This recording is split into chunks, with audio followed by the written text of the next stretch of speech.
Innal hamdalillah nahmaduhu wa nasta'inuhu wa nastaghfiruh wa na'udzu billahi min shururi anfusina wa min sayyiati a'malina. May yahdihillahu fala mudilla lahu wa may yudlil fala hadiya lahu. Asyhadu an la ilaha illallah wahdahu la syarika lahu wa asyhadu anna Muhammadan 'abduhu wa rasuluh.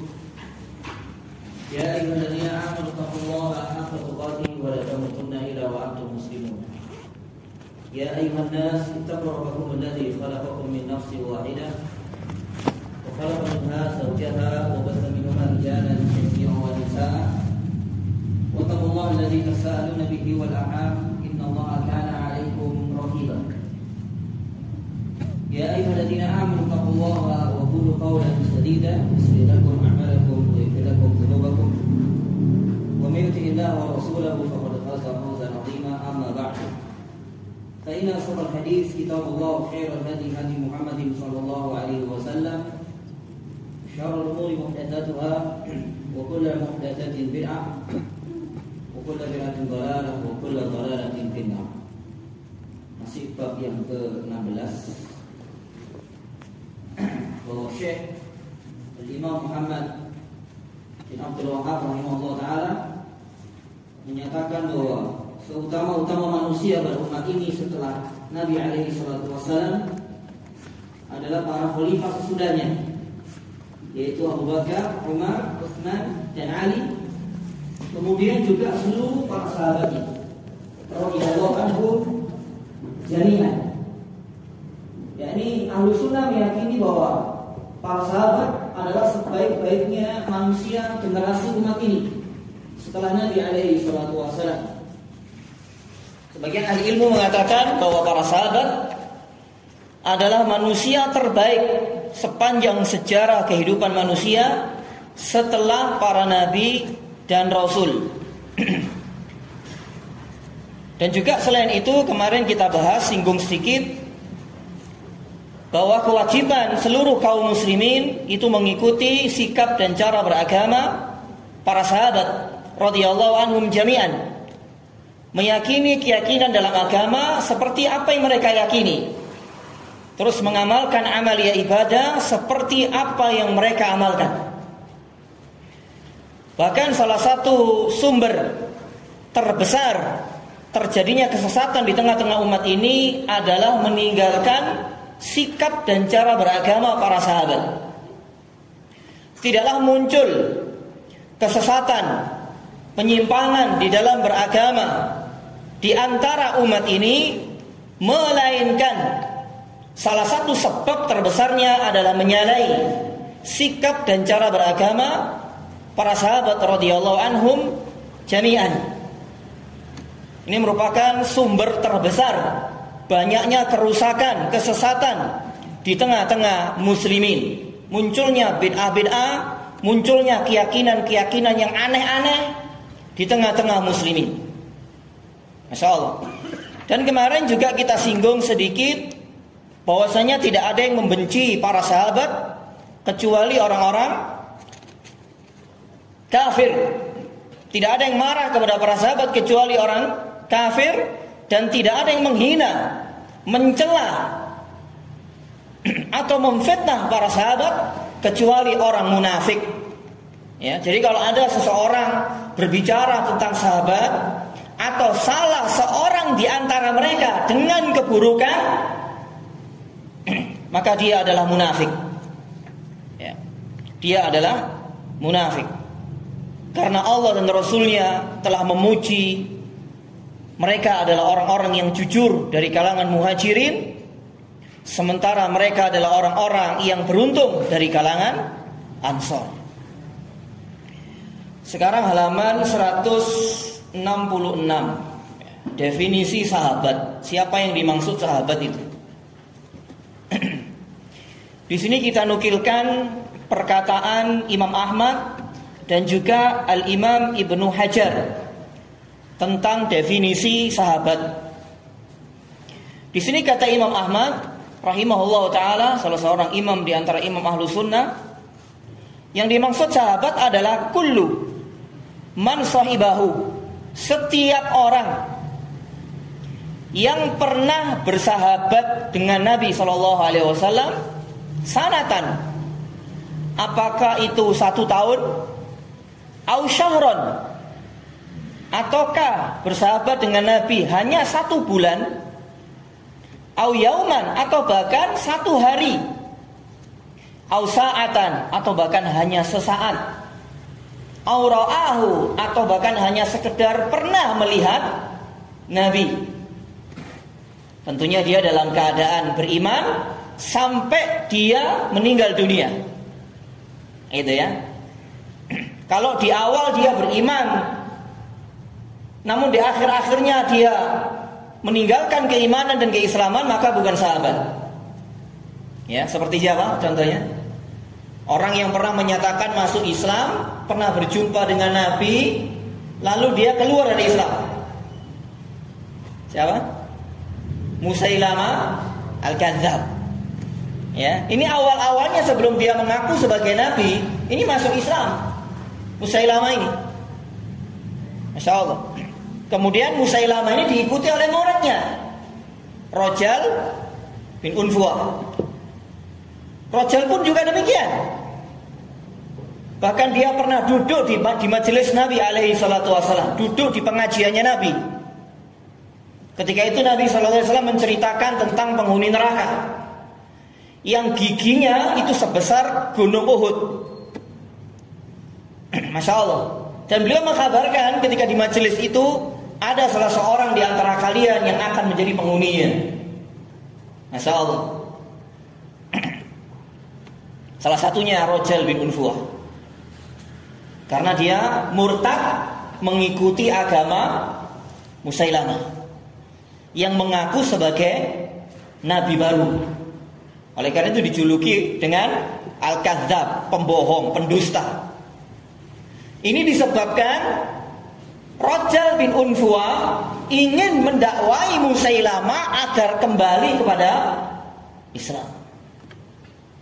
Ini bahayanya seseorang yang semangat untuk mengajak orang kepada agama ini tapi tanpa ilmu.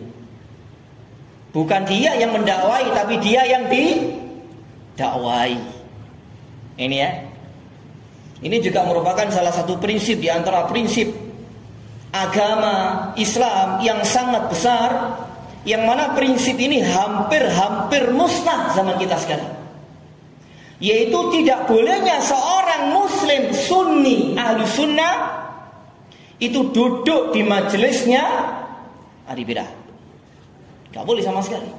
Tidak boleh mendengarkan perkataannya, tidak boleh membaca kitab-kitabnya, tidak boleh duduk bermajelis dengannya, kecuali dari kalangan ahli sunnah, orang-orang yang berilmu untuk membantah kerusakannya. Seperti Ibnu Abbas mendatangi siapa dulu? Khawarij 4.000 atau 6.000 orang lawan 1 orang. Abdullah bin Mas'ud mendatangi sebagian orang-orang yang melakukan zikir-zikir berjamaah dengan menggunakan apa? Tasbih. Ahli ilmu. Nah kalau kita bukan, lebih baik jangan. Aku tak dakwahi wong iku cek balik nang sunnah. Kalau kita gak punya ilmu, ya kita yang didakwahi, kukut akhirnya. Gitu ya, Masya Allah. Wah, akhirnya udah mutakin itu terlalu keras, jadi gitu ya. Rumongso bener dewe, akhirnya gitu. Gitu, Masya Allah. Ini hampir musnah ini. Masya Allah, hampir musnah. Jadi banyak di antara muslimin ahlus sunnah yang sudah mulai sedikit demi sedikit meninggalkan salah satu prinsip yang sangat besar ini. Ya.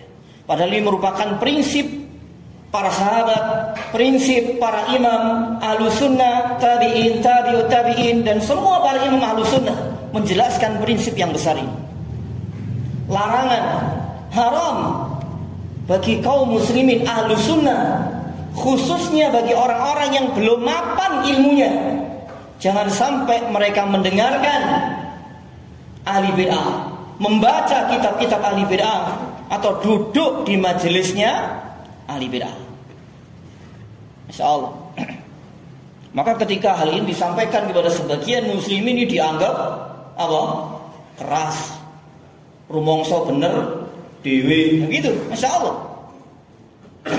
Bahkan sampai sebagian ahli ilmu dari kalangan salafus saleh, barang siapa di antara ahlu sunnah man jalasa ma'a ahlil bid'ah, barang siapa duduk dengan ahli bid'ah, bergandengan tangan, ceramah bareng, ono maneh sing dayo kepada ahli bid'ah, asyaddu alaina min ahli bid'ah.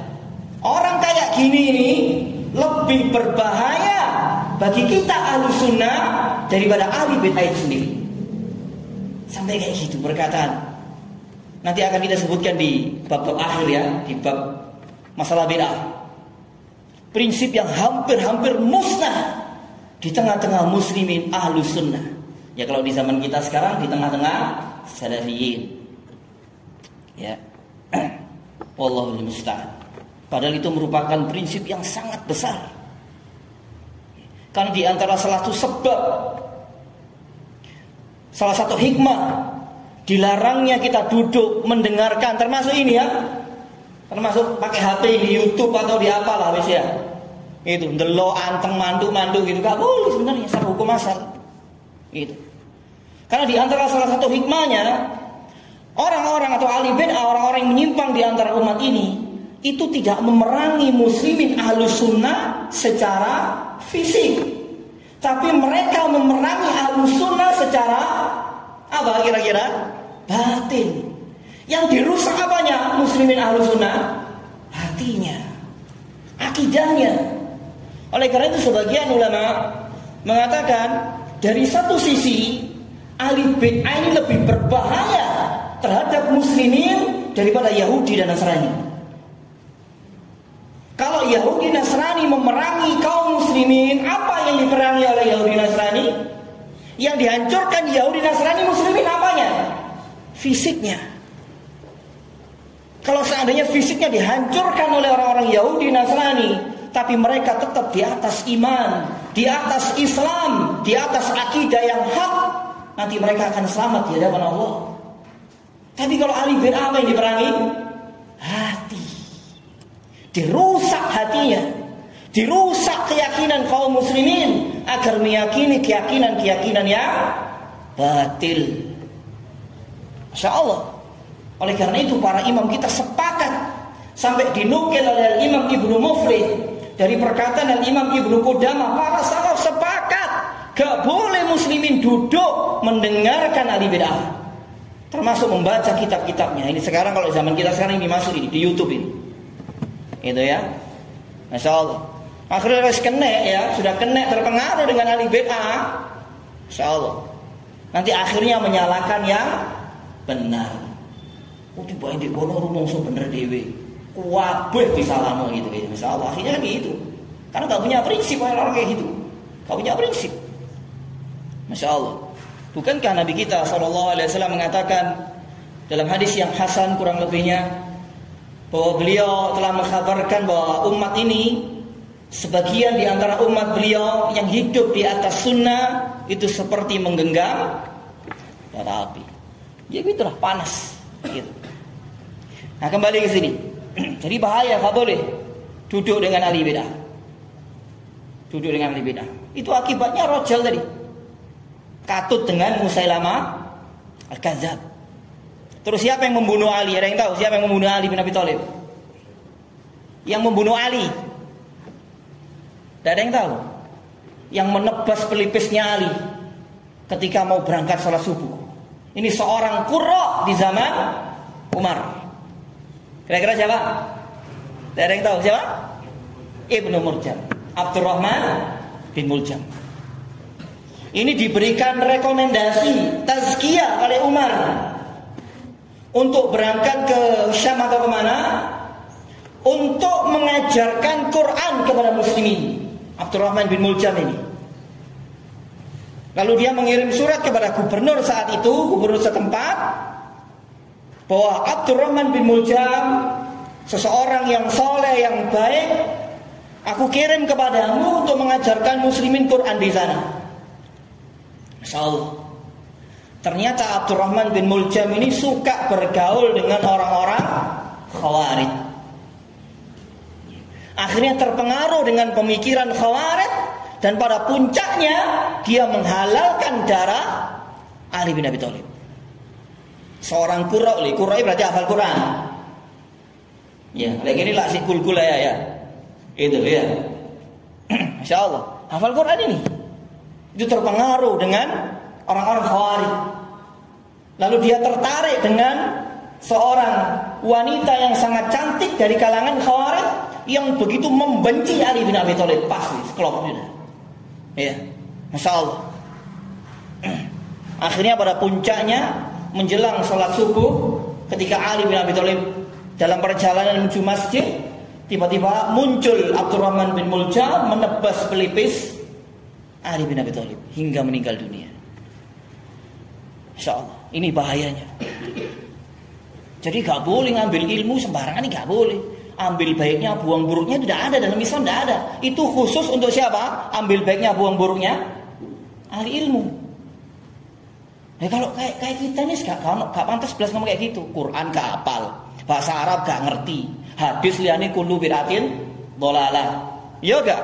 Itu kuwate bantali bid'ah ya gak iso. Gak boleh gitu. Kita harus selektif sekarang. Ini masalah agama loh, yang akan kita bawa sampai berjumpa dengan Allah. Nah, kalau masalah dunia loh, saya sering mengibaratkan nih, kalau masalah dunia kita akan selektif di dalam memilih teman bisnis kita. Kita gak mau ditipu, kita gak mau diakali, gak mau dicurangi. Kita akan selektif memilih seseorang untuk membangun suatu bisnis kita, misalkan. Kan gak akan sembarangan kita milih orang. Itu hanya sebatas urusan duniawi ya. Tapi kenapa di antara muslimin kalau urusan agama seenaknya sudah, wis yang penting aku ngaji. Itu. Dan tidak sedikit di antara umat ini dipengaruhi, dirusak hatinya oleh para penyesat. Tanpa mereka sadari. Akhirnya meyakini suatu kebatilan sebagai kebenaran. Nek ngono katanya nyalano sapa nanti di akhirat. Masya Allah. Nanti juga akan kita nukilkan di akhir-akhir ini pembahasan bid'ah tentang perkataan Al-Imam Syaukani. Dulu pernah kita sampaikan di sini. Perkataan atau nasihat yang begitu indah sekali dari Syaukani. Betapa bahayanya duduk di sembarangan majelis ilmu. Majelis-majelis ilmu agama. Kalau seseorang tidak selektif, bahaya. Ini bisa membahayakan kehidupannya di dunia sampai nanti dia berjumpa dengan Allah. Nah itu. Kembali ke sini. Jadi yang dimaksud sahabat, setiap orang yang bersahabat dengan Nabi, apakah itu setahun, sebulan, sehari, atau sesaat, atau pernah melihat sesaat saja, fahuwa min ashabihi, maka dia termasuk sahabat Nabi. Lahu minas sobati ala qadari ma sahibahu. Beliau SAW itu memiliki sahabat yang sesuai kadarnya masing-masing bersahabat dengan beliau. Wa kanat sabiqatuhu ma'ahu.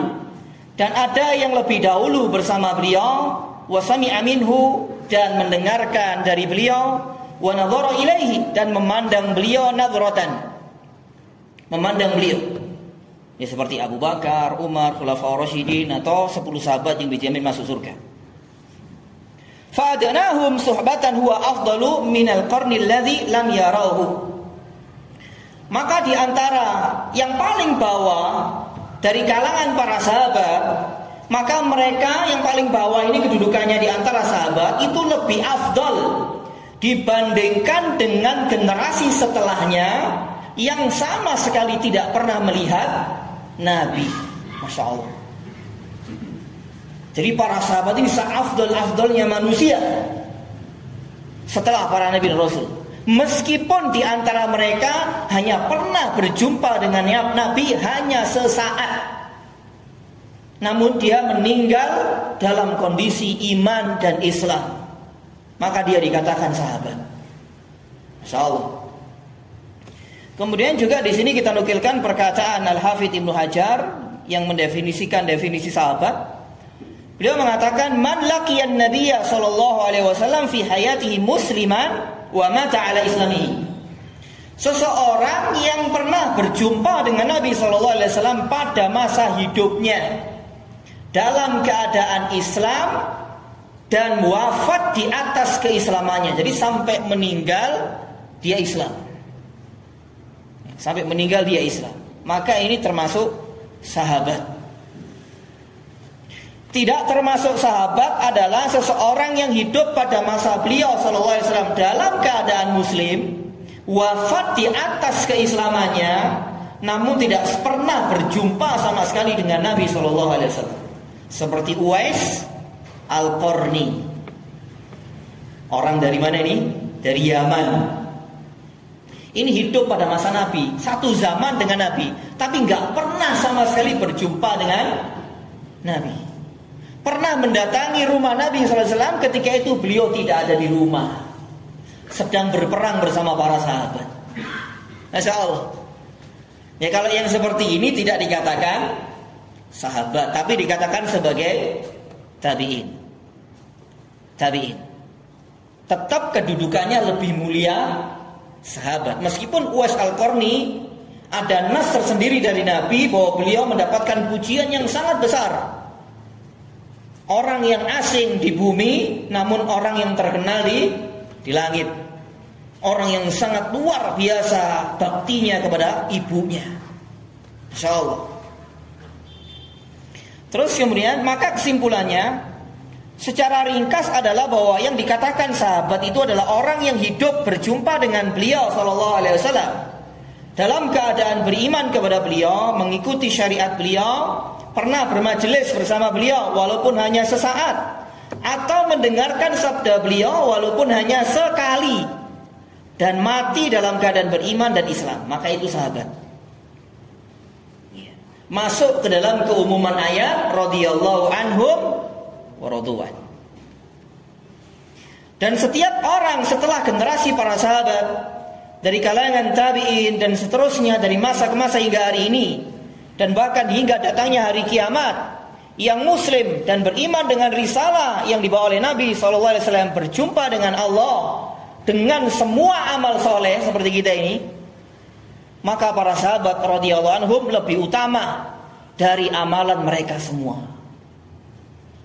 Jadi berjumpanya sahabat sesaat dengan Nabi itu lebih baik daripada amal kita sepanjang hidup kita, insyaallah. Maka para sahabat radhiyallahu anhum lebih utama dari amalan mereka semua. Karena keutamaan para sahabat tidak akan pernah didapatkan oleh generasi setelah mereka. Ini seperti kita yang sudah, apalagi jauh dari masa kenabian. Bahkan seandainya ada di antara manusia setelah generasi para sahabat berinfak emas sebesar gunung Uhud, kira-kira ada manusia punya emas sebesar gunung Uhud? Tidak ada. Hatta itu orang paling kaya di dunia. Seandainya ada ini orang berinfak sebesar emas gunung Uhud, tidak akan mencapai kebaikan mereka satu mud, dan tidak pula separuhnya. Satu mud ini kedua telapak tangan orang dewasa.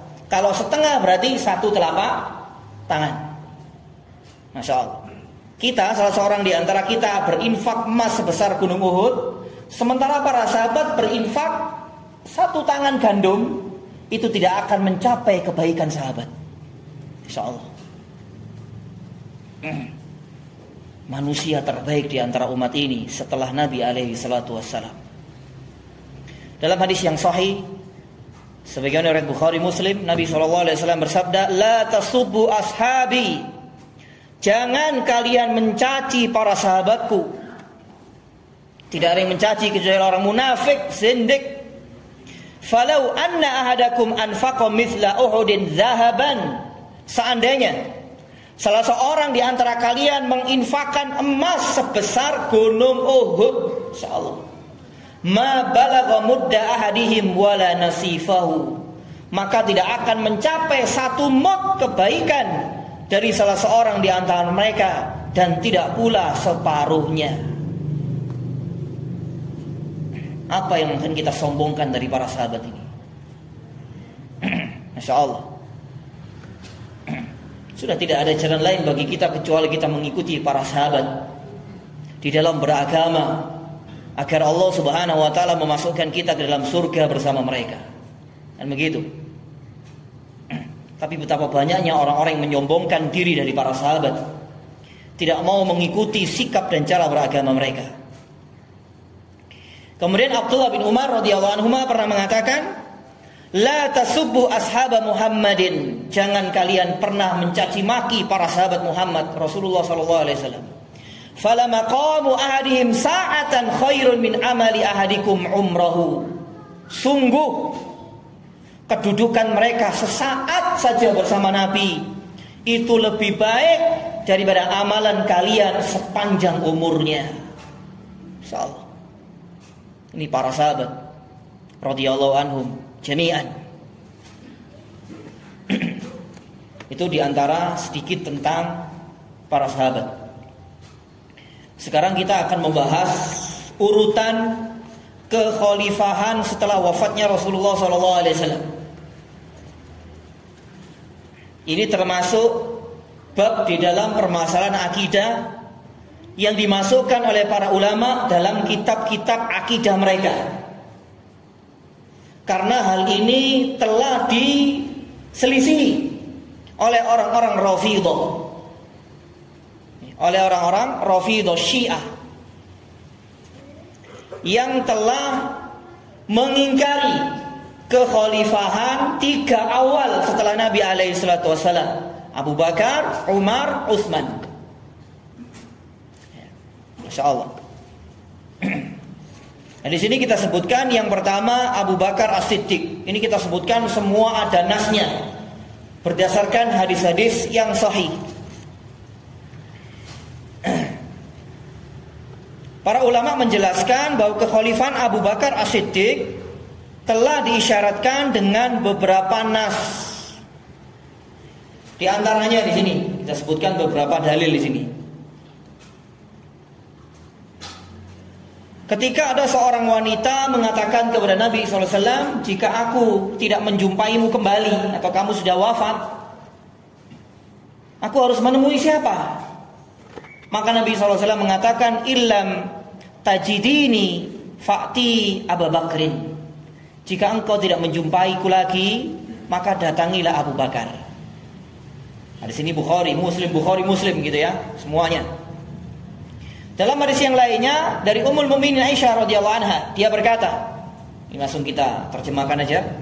Rasulullah SAW mengatakan kepadaku ketika beliau sakit, panggillah untukku Abu Bakar ayahmu dan saudaramu, sehingga aku menulis sebuah tulisan. Maka sesungguhnya aku khawatir, kata Aisyah, bahwa beliau berharap dan mengatakan, aku lebih utama, dan Allah serta kaum muslimin enggan kecuali Abu Bakar. Maksudnya enggan menjadi khalifah sepeninggal Nabi kecuali Abu Bakar. Ini Nabi yang mengatakan ini ya. Kemudian juga dalam hadis yang lain, riwayat tadi Imam Muslim, sekarang yang berikutnya Bukhari Muslim. Ketika aku tidur, kata beliau, aku melihat berada di telaga Al-Haud di Yaumul Mahsyar, memberikan minum kepada manusia. Nanti umat beliau akan mendatangi ya telaga Nabi alaihissalam. Dari kalangan siapa umat beliau? Dari kalangan siapa? Ahlus Sunnah. Karena yang tertolak dari umat beliau dari kalangan ahli bid'ah. Apakah itu bid'ah mufassiqah, apalagi bid'ah mukaffirah. Lalu Abu Bakar mendatangiku dan dia mengambil gayung dari tanganku untuk mengistirahatkanku. Ini maksudnya adalah untuk menggantikan beliau sepeninggal beliau sebagai khalifah, pemimpin kaum muslimin. Gitu. Dan juga atas kesepakatan para sahabat. Jadi dalam Islam itu enak Pak ya, untuk memilih pemimpin itu dipilih pemimpin yang sebelumnya, yang pertama. Yang kedua dengan majelis syura. Hanya dilakukan beberapa orang, ahlul halli wal aqd. Ya kalau kita ulama cukup beberapa orang saja. Ya, enggak usah kedik mau melok kabeh gitu ya. Pemane ngentekno dhuwit piro iku ya? Triliunan ya. Itu maksudnya cuma melok sing nganjurno gak beres iku ya. Gitu, nyimpang. Gitu. Ngurui lah akidah sing bener kok ngurui wong nyoblos iki opo sih? Iya, jahil, orang jahil. Masya Allah, naudzubillah min dzalik. Orang-orang kayak gitu baca bukunya kalau dia ustaz, buku Kashfu Mafasid Al-Intikhabat, menyingkap kerusakan intikhabat, yang ditulis oleh Syekh Muhammad Al-Imam, salah seorang murid dari murid Syekh Muqbil bin Hadi Al-Madkhali. Baca itu ya, agar tahu tentang kerusakannya mengikuti al-intikhabat. Ya, kalau kita sekarang nyoblos itu.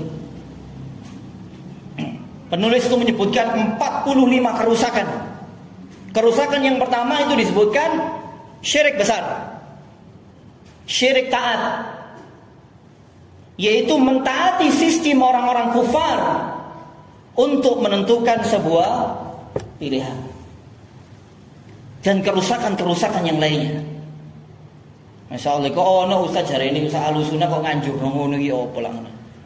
Masya Allah, didik aja sudah umat dengan akidah yang benar. Masya Allah. Apalagi kalau dia memiliki nama. Di dalam Islam enak. Itu, Masya Allah. Di antara bentuk kerusakannya lagi, itu sama saja untuk mengajak memberontak kepada penguasa yang sah saat ini. Masya Allah.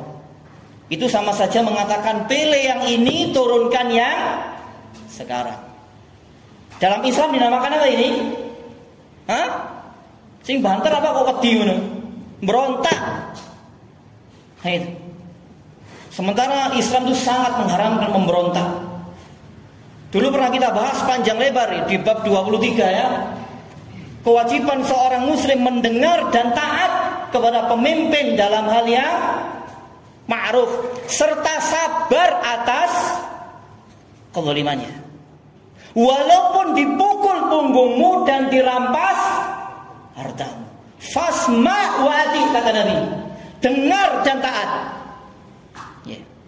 Tidak ada yang menyelisih kecuali orang-orang sombong dan congkak. Ini nas Quran dan nas hadis riwayat Imam Muslim. Ya. Sabar, sudah sabar. Bukan malah menganjurkan untuk merontak. Jahil. Ya, jahil. Apalagi kalau murid-murid nggak terdidik ilmu dibelani. Dibelani ngene-ngene. Iya kok gak? Iya. Nyalano sing bener. Itu. Ini perlu saya ingatkan kembali Pak ya, sebelum kita lanjut. Bisa ingatkan kembali. Ini sudah beberapa kali di majelis ini saya sampaikan. Ketika seseorang itu sudah diberikan hidayah taufik, dia mengenal Quran, mengenal sunnah, mengenal bagaimana beragama yang benar, maka tidak seseorang yang berada di atas kebenaran itu pasti akan menyalahkan yang nyalahno apa? Yang salah, nggak mungkin enggak. Ini konsekuensi sunatullah kehidupan manusia.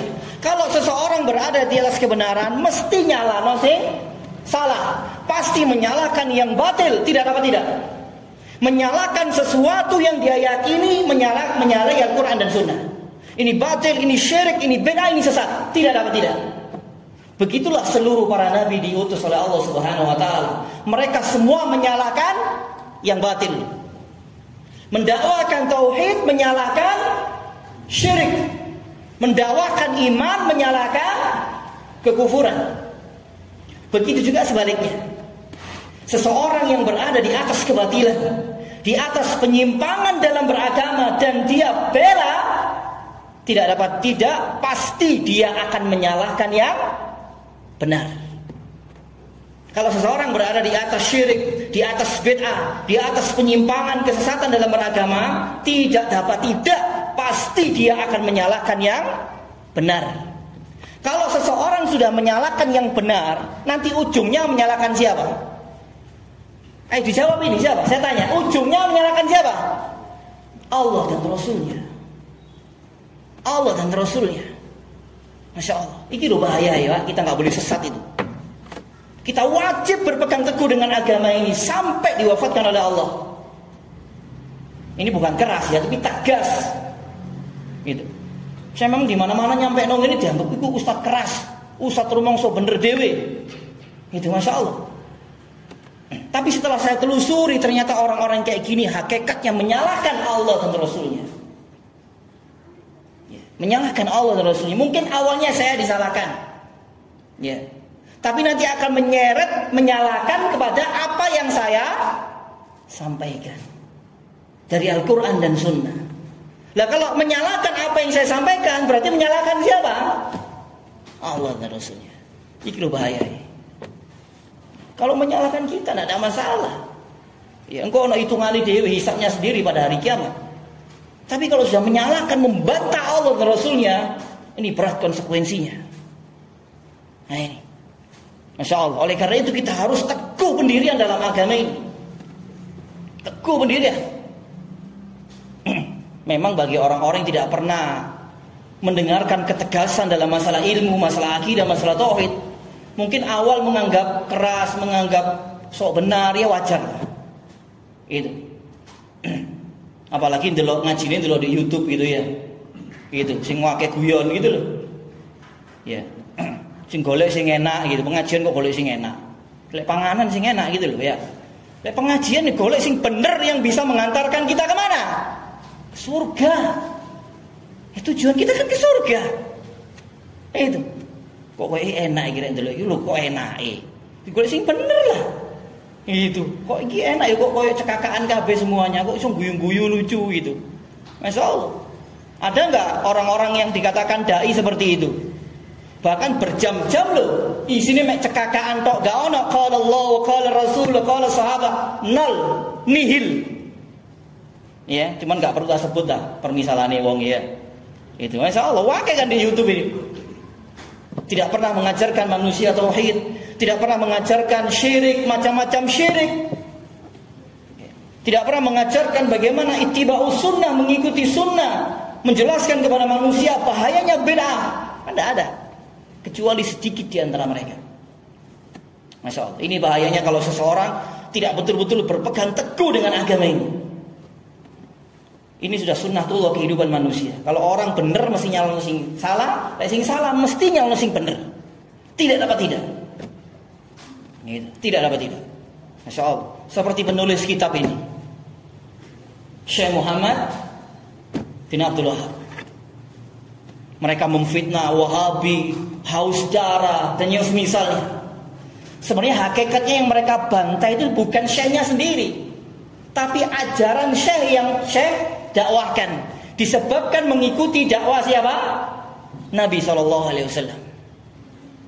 Nah nanti orang-orang yang memusuhi ini ujungnya akan membantah, menyalahkan Allah dan Rasulnya. Ini sampai zaman kita sekarang loh ya. Syekh ini dituduh, bahkan mungkin nanti sampai hari kiamat dituduh Wahabi, dituduh macam-macam, sesat, ngaku sebagai nabi dan lain-lain. Yang semuanya itu tidak ada buktinya sama sekali, nol, omong kosong. Itu Masya Allah.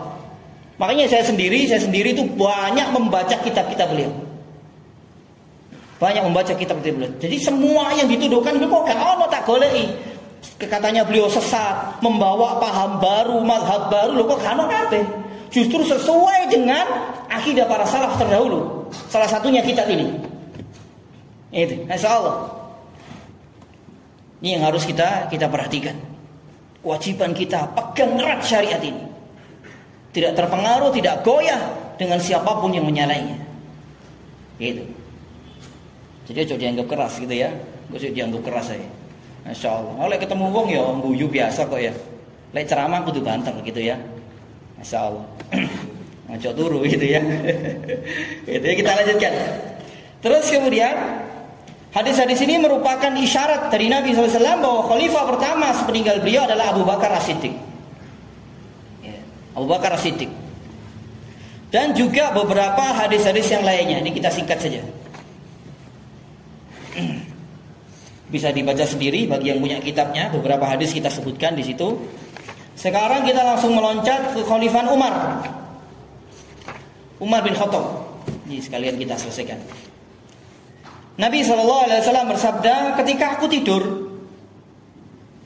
Aku melihat berada di telaga Al-Haud memberikan minum kepada manusia, seperti hadis yang tadi. Lalu Abu Bakar mendatangiku, dia mengambil gayung dari tanganku untuk mengistirahatkanku. Lalu dia mengambil 2 gayung, dan pada pengambilannya dia lemah, dan Allah mengampuninya. Lalu datang Ibnul Khattab, dia mengambil darinya gayung itu dari Abu Bakar, maka tidaklah aku melihat seseorang yang lebih kuat darinya sehingga manusia berpaling, dan haud telah penuh memancarkan air. Hadis ini merupakan isyarat kekhalifahan Umar bin Khattab setelah Abu Bakar As-Siddiq. Kemudian dalam hadis yang lain, faqatadu billadzaini min ba'di wa asyara ila Abi Bakrin wa Umar. Maka jadikanlah teladan oleh kalian 2 orang sesudahku. Lalu beliau berisyarat menunjuk Abu Bakar dan Umar. Abu Bakar dulu baru Umar. Kemudian kata Ibnu Umar, kata anaknya sendiri, anaknya Umar, kunna naqulu fi adi Rasulillah sallallahu alaihi wasallam Abu Bakrin wa Umar wa Utsman, yakni fil khilafah.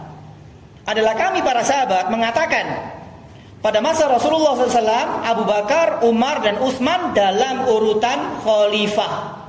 Ini ketika Nabi masih hidup.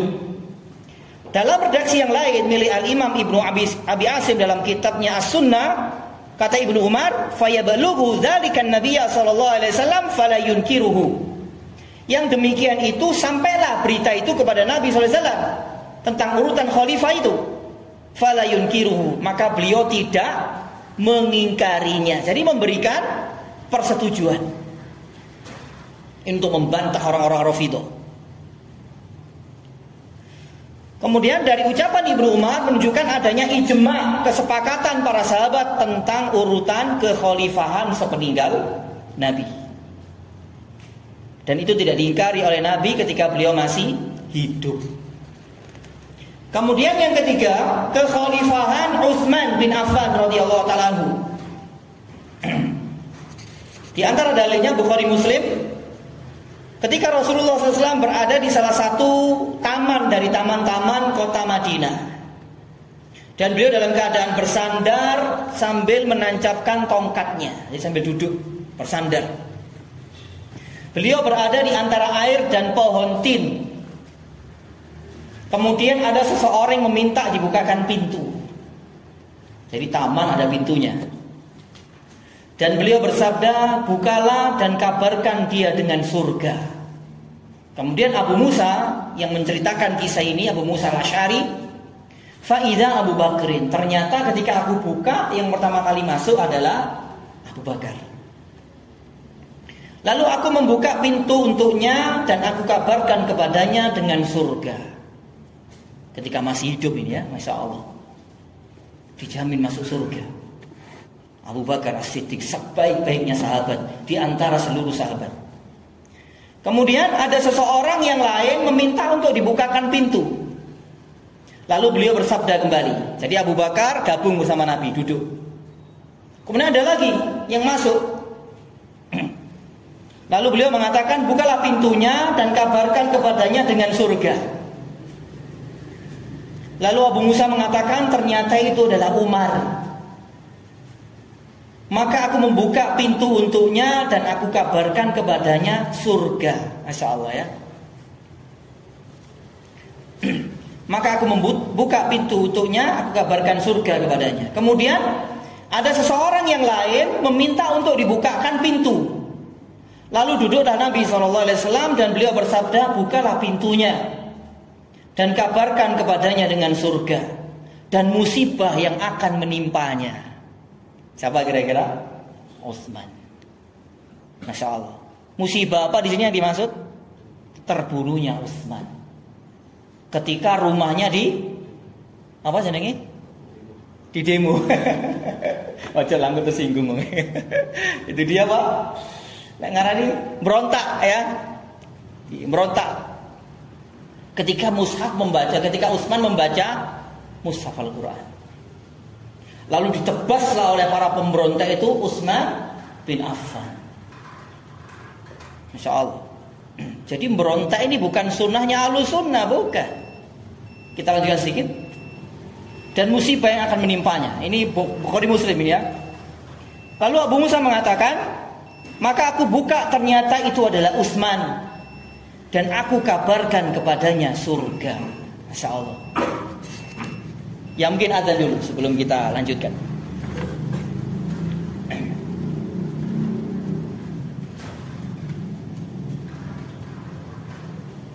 Kita lanjutkan sedikit. Kemudian yang berikutnya perkataan Ibnu Umar tadi yang sudah kita bacakan tadi. Bagi khalifan, 3 khalifah Abu Bakar, Umar, Utsman, ini telah disepakati ketika Nabi SAW masih hidup. Dan hal itu diketahui oleh Nabi SAW. Terus kemudian kesepakatan tentang kekhalifahan Utsman. Kekhalifahan Utsman bin Affan setelah wafatnya Umar. Ini juga diriwayatkan oleh Bukhari dalam sahihnya dari Abdurrahman bin Auf.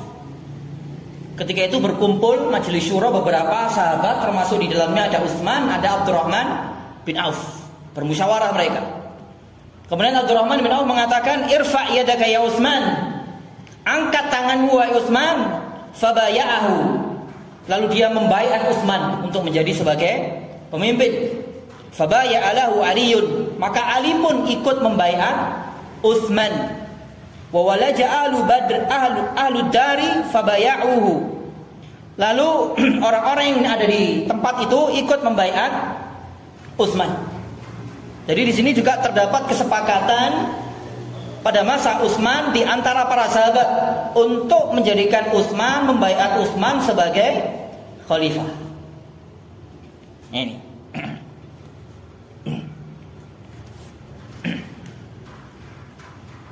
Terus kemudian Abu Nuaim juga meriwayatkan, aku pernah berhaji bersama Umar pada awal-awal kekhalifahan Umar. Maka dia tidak meragukan bahwa kekhalifahan setelahnya adalah Utsman bin Affan. Ini kata seorang tabi'in yang bernama Harithah bin Mudharib. Kemudian kekhalifahan Ali bin Abi Thalib.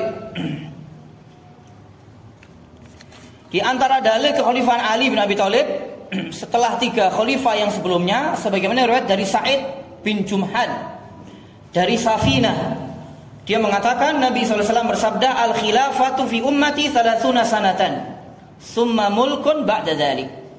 Kekhalifahan pada umatku adalah 30 tahun. Kemudian setelah itu adalah kerajaan, termasuk di dalamnya adalah Ali bin Abi Thalib. Kemudian kita nukilkan perkataan Al-Imam Ibnu Abil Iz Al-Hanafi. Terus kemudian, dan inilah akidah Ahlussunnah tentang urutan kekhalifahan 4 sahabat setelah wafatnya Nabi SAW, yakni Abu Bakar, Umar, Utsman, Ali.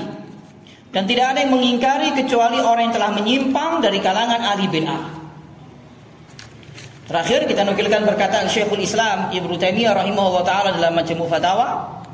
Dia mengatakan demikianlah bahwa mereka Ahlussunnah beriman bahwa khalifah setelah Rasulullah SAW adalah Abu Bakar, kemudian Umar, kemudian Utsman, kemudian Ali.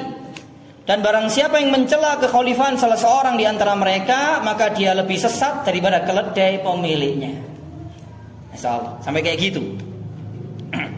Ini ada jamaah yang bertanya ini, Ustadz, bolehkah kita ikut pemilu atau nyoblos saja? Mari disinggung langsung takon ya, Masya Allah.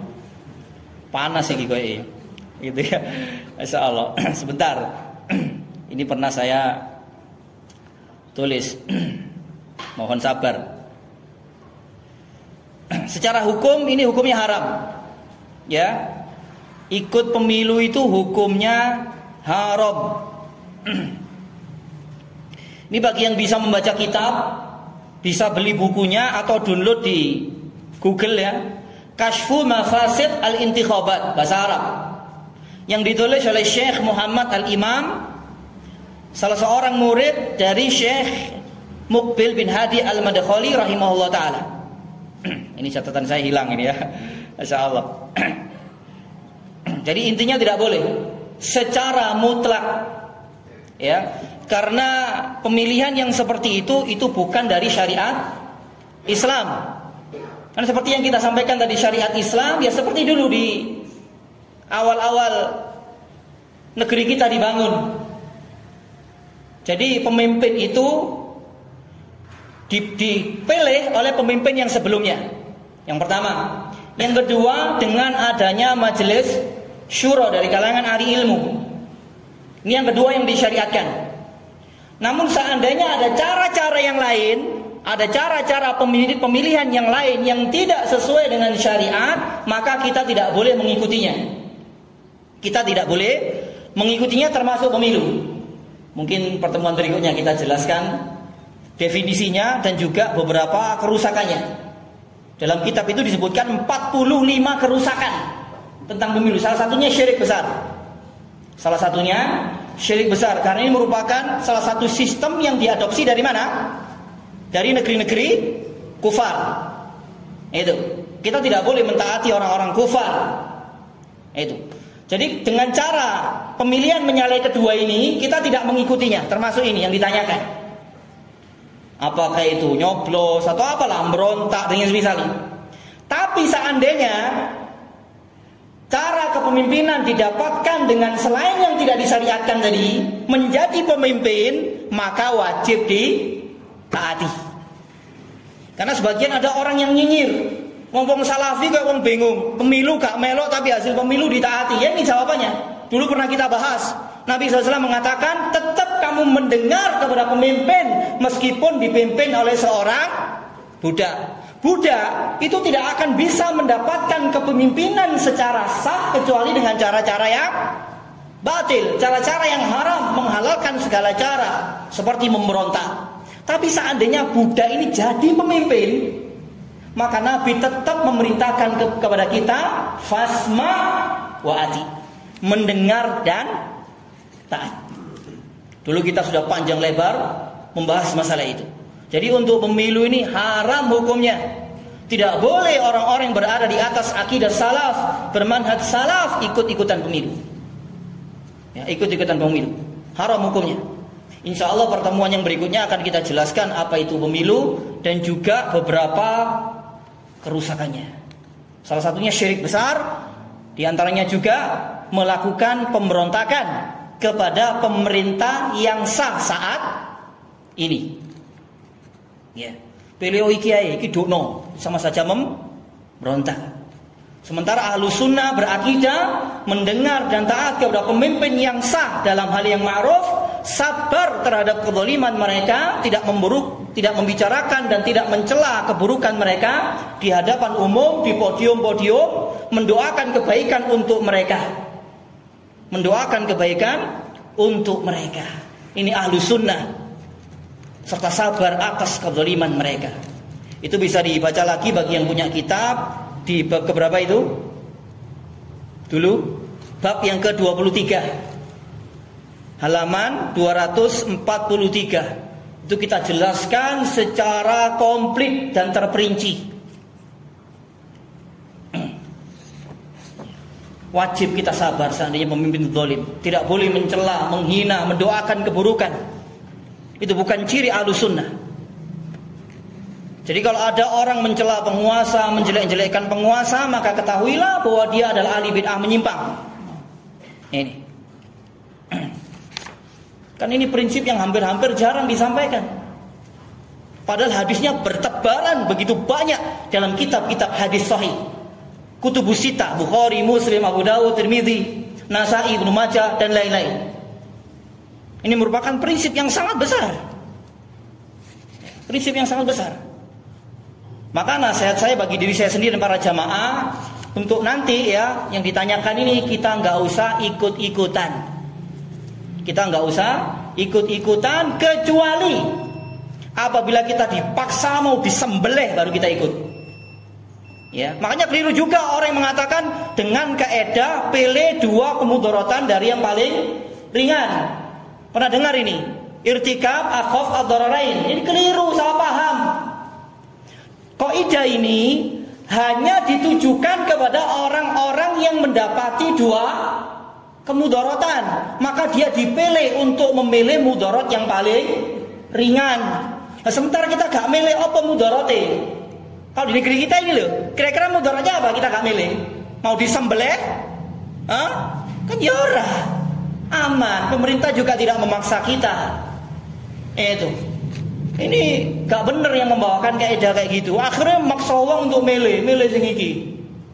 So tiba hizbiyun ya. Itu orang partai dibayar. Ya, akhirnya promo dulu ya. Ngaku-ngaku manhaj salaf. Nah, itu merusak yang kayak gini ini, merusak. Ya, Masya Allah. Muridnya kalau ngamuk kalau disindir ya. Itu. Nah, begini harus membantai dengan ilmu, dengan hujjah. Insya Allah nanti akan kita sampaikan di pertemuan yang berikutnya tentang bahayanya pemilu. Ngomong sih gurung gitu ya, dilungkas. Gitu ya. Ya mungkin ini yang bisa kita bahas. Kurang lebihnya saya mohon maaf. Semoga bermanfaat, menambah iman, menambah ilmu. Semoga Allah menjadikan kita semua istiqomah di atas Islam, di atas sunnah, di atas tauhid, di atas manhaj yang hak. Dan semoga Allah menutup usia kita masing-masing dengan husnul khatimah. Kita akhiri dengan doa kafaratul majelis. Subhanakallahumma wa bihamdika, asyhadu an la ilaha illa anta, astaghfiruka wa atubu ilaik. Assalamualaikum warahmatullahi wabarakatuh.